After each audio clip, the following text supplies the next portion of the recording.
Elle se lance dans la course à son tour. Nathalie Arthaud sera candidate à l'élection présidentielle de 2017 et elle est notre invitée sur iTélé. Bonjour Nathalie Arthaud.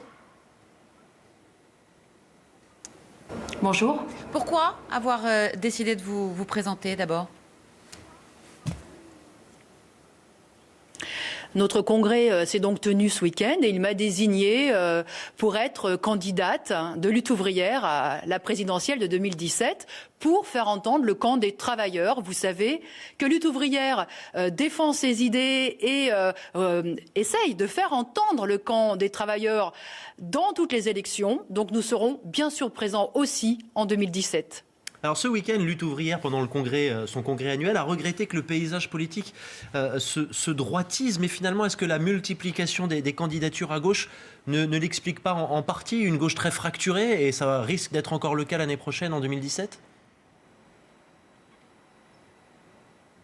Non mais écoutez, je crois que vous savez parler là en termes de gauche, de droite, ça ne rime plus à rien. Ce qu'on voit, c'est qu'on a un gouvernement qui mène une politique anti-ouvrière depuis mai 2012 en fait.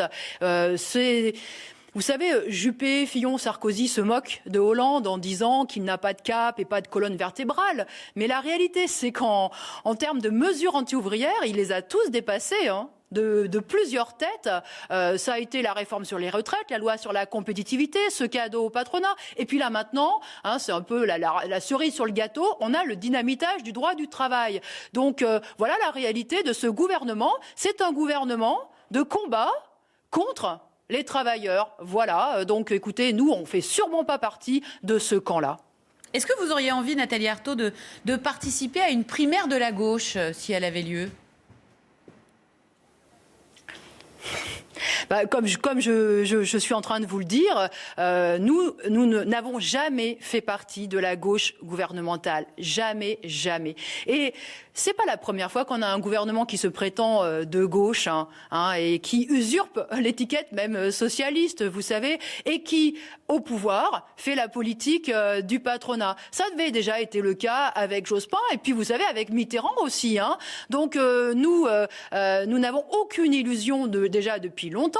Mais écoutez, je crois que là, cette politique pro-patronale et qui attaque les travailleurs dans leurs droits, elle saute aux yeux maintenant des classes populaires. Donc nous n'avons rien à voir avec ces partis politiques-là.